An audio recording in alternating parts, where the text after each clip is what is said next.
So for the second time today, Liverpool have beaten Athletic Club, this time with a scoreline of 3-2, and this is what you'd expect to see from Liverpool's sort of first 11. Both teams had their stronger squads out. There were omissions of Alisson and Van Dijk, notably from Liverpool, also no Bradley or Joe Gomez. Again, I know they're more rotation picks, but still you'd expect them to be at least in the starting squad if they're fit and available.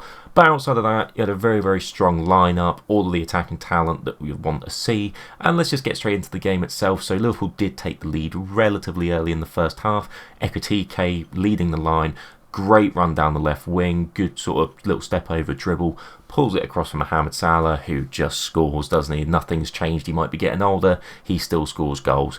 That being said, Atleti did manage to pull one back. It was essentially a free shot from the 6-yard box. It was a free kick chipped into the box, squared across. Nothing that the keeper could really do with it. I mean, I'd like to think that if you've got Van Dijk in that defence there, he probably intercepts that. Obviously, with a back line of Kanate and Endo, which is still fairly strong, you'd expect something to actually, block that or just get it clear or whatever, but a little bit better leadership.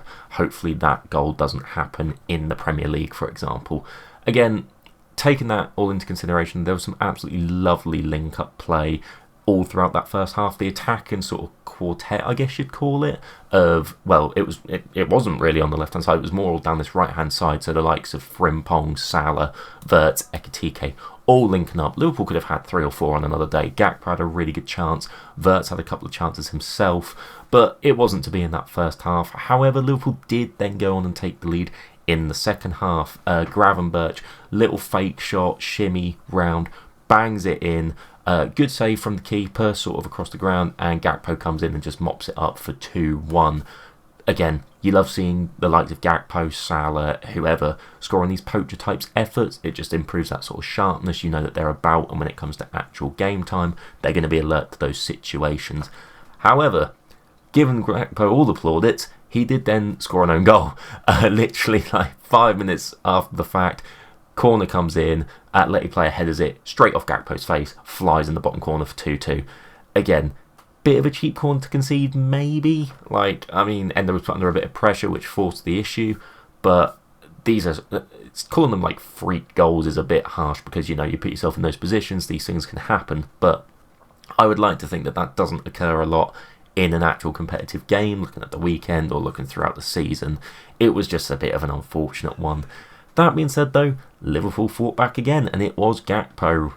Just loved a little bit of sort of shimmy dribbling down the left wing, cuts it back and fires it almost through the keeper. It was a bit poor from Unai Simon. You'd expect him to probably save that, realistically. But I think it was a deserved win, realistically. It was a deserved lead-taking goal. Liverpool were significantly the better team, at least in my opinion. They were all over Atleti. Atletico didn't really create too much, to be perfectly honest with you, to the point in which Liverpool actually also could have had a fourth. They did win a penalty. It was a nice little ball in from Chiesa, just chipped over the top. Endo bursts through, gets absolutely sideswiped, bodied in two, and then you think, Mo Salah's going to score a penalty, as he does a lot of the time. Hits Rose Ed with it. Could not have expected that to happen, completely skies it. Luckily in the end it didn't matter, but it was such a poor penalty, he just got completely under it. Ultimately though, luckily that didn't really matter. Liverpool were still able to come away with the win and make it 2 wins from 2 for the day. However, obviously with the different lineup today, I think we've got to talk about the new players that we obviously got to see. Obviously we've seen them throughout pre-season, but this was a real sort of full strength, as close to match fitness as possible Liverpool side that we should sort of see for the rest of the season. So I think we've got to start with the boy who got the assist, Mr. Ekitike. This was a fantastic display from him, genuinely. I was surprised at how good he was. And I feel like that's bad in a way because you sign an €80 million striker, you'd like to think he's probably not going to be terrible, right? But there's been so much noise around the likes of signing Alexander Isak and, this guy's a second choice. If he's a second choice, he's mustard. He's genuinely a really good option. He looks really good. He looks deceptively strong. You look at him as his build, he's obviously very tall. You've got to think he's going to be half decent in the air. But he was actually stronger than I think a lot of people would maybe give him credit for at face value. But no, great at linking up the play, good burst of pace, and the assist for Salah was perfect. It was just drilled across, nice and simple, no fuss, and it worked out brilliantly. The main man that we've got to talk about, though, is Florian Wirtz, right? For me, he ran the show. especially in that first half where Liverpool were linking up well between him and Salah. Like, the play and just the general sort of vision and link up, it's going to be quality this season. Like, he is such a good player. You can see why we've paid 100 or whatever million for him. There is such a good player in there. Could have scored from a header, could have scored with his knee, of all things. Like, he was truly involved in all of the positive stuff that Liverpool did in that attacking sense. And again, you can understand why the likes of Bayern were so upset that they weren't able to get his signature this summer. Like, I'm hoping that he'll carry this into the Premier League. I know that people are going to say, oh, he didn't score, he didn't get an assist, he didn't do anything. Eye test, he was involved in virtually everything good that Liverpool did from that attacking sense. We obviously had the two new fullbacks on show as well, that being Frimpong and Kirkesh. So starting with Frimpong, as I feel like he was more involved in the game, I guess.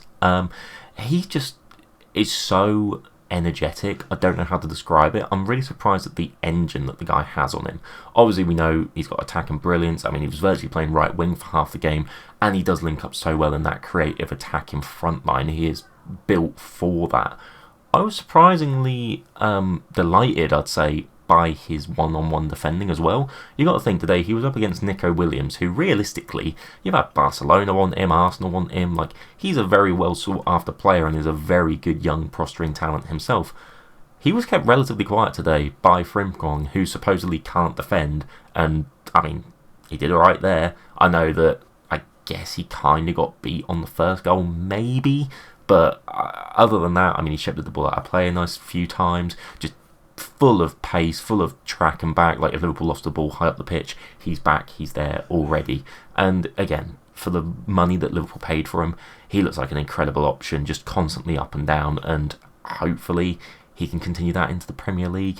And then just a note on Kirkesh, who was definitely more quiet out of the two, but I mean, when you look at that offensive style that Liverpool tend to play, you didn't always have Trent bombing and Robertson bombing at the same time. You normally had one sit further back, make it part of that three, and then the other would go and attack and do whatever they need to do. Kirkes didn't do that quite so much. He was very much the defensive side of it, but defensively he's incredibly solid. He put in some incredibly crunching tackles, full commitment. I am a bit worried that he does commit a little bit too much, maybe overcommit slightly with the slide tackles and the aggression. I'm worried that that could get him potentially a few bookings or maybe even red cards going into the season. But, I mean, he didn't put a foot wrong in the game, kept the ball really well, good at maintaining possession of the ball, which is something that Liverpool desperately need to do if they're going to continue to dominate teams in this style of play that Arne Slot clearly wants to play. So, again, incredibly solid, can't really argue with him. Just, you'd like to think maybe as the season progresses, he might get a little bit more out of his attacking input, which we know he can do. We've seen it at Bournemouth. And then the only other player to really talk about is Mamardashvili, right? He was on the pitch in the first half, didn't do anything, couldn't do anything on the first goal. Same, he couldn't really do anything on the second goal, the massive deflection off Gakpo's head. But he did pull off some very good saves towards the end of the game. The second one especially, which ended up being offside, he just stood up big. It was almost like Alisson-esque in the sense that he'll just close down the angle, not commit, and just make the player make the choice. Really impressive stuff. Again, we know he's class, we know he's talented, we've seen it at Valencia, he's obviously an international level goalkeeper. He's going to be a very, very solid backup. If Alisson does get injured, which tends to happen in a season, we've got a tailor-made replacement there for a few games if we need one. Outside of that, we did have our latest signing appear, Mr. Will Wright, the 17-year-old striker who came in from Salford City like 2 days ago. He had a chance to score, unfortunately did squander it. It was a nice ball in from Chiesa, could have scored, could have really set his debut on fire. But, I mean, he's a 17-year-old kid, debut at Anfield. He's excited. You can't judge him based off that, can you? So, hopefully there's a bright future for the lad. I wouldn't be surprised if he went out on loan, to be honest with you. But, either way, it was nice to see him get some minutes on the pitch because he was clearly buzzing. Outside of the new boys, though, I do think a lot of the players did look very sharp this game. Salah especially, I mean, his vision is unparalleled. Like, the link-up that he was doing with the likes of Wirtz, Ekatike, Gakpo, create some huge chances, which, on another day, Liverpool score, he gets a couple of assists, and again, incredible finish on the first goal for him. Just needs to work on his penalties, apparently. I thought Gravenberch looked fantastic. We saw in the game earlier today, you have Jones and Elliott, who can sort of do that half-turn and transition to play really well. Yeah, Gravenberch is leaps and bounds better than those guys at it, and those guys are very good. He is class. Again, created the second goal with his own shot there. He was just involved in everything, and to me, he's got to be in Liverpool's starting 11. Like, no question, he is just that good. Speaking of players that might work their way into a starting 11 a little bit more often, Wataru Endo played at centre-half the majority of the match. He looks incredibly solid. Again, it's not his preferred position. Am I still concerned that Liverpool don't have a fourth centre-half at the club since Kwanzaa went? Yes. Would I rather them sign one? Yes. Could Endo do a job for 6 months if needed? A year if needed? Yeah, as fourth choice. I'd rather have him there ahead of Robertson. Genuinely, I think he's a better centre-half fit than Robertson. And again, he's so versatile. He moved into midfield later on in the game, and he's just an absolute warrior. He obviously wins the penalty. There was a scene where he literally challenged like 3 Atletico players and just still managed to get the ball. Apparently it was a foul. Bullshit, was it a foul? He was just an absolute beast and just burnt through the players. He's a very, very good asset to have, and come a few injuries or even the lower sort of tier cup games or like your FA Cups, Carabao Cups, he should be getting a run out fairly often. I wouldn't want to see him go anywhere, genuinely. Outside of that, Chiesa did come on to get a few minutes, came on for Ekitike. Again, could have had an assist if Wright did take his chance, but outside of that, I just think he's not going to get many minutes, unfortunately. He's still got the second best song in Anfield at the minute behind Jaws, but in terms of actually on the pitch performances, I think he needs to go to another club. I don't want him to. I want him to succeed. I think he needs a bit more of a run out, but when you look at sharpness of players, he didn't look as sharp as a Salah, as a Wirtz, as an Ekitike, as a Rio Ngoma in the last game. So you've got to look at that and think, does he warrant minutes more than those players? I don't think so personally. But outside of that, I really don't think you can judge him based on more than what we've seen already, right? Which is that when he is fit, when he is firing, he does look good. He could be an asset.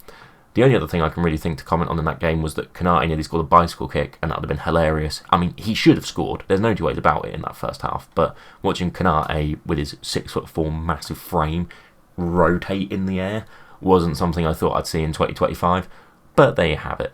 Outside of that, though, I do think it's all looking very promising for Liverpool going into Crystal Palace at the weekend. Palace, by the way, look very solid in their pre-season. They have looked like they are virtually at full strength, so it's not going to be an easy sort of task to beat them, especially if we're still kind of suspect at the back, which we have been a little bit in these friendlies, but I think we've got the attacking power there to still potentially blow them away.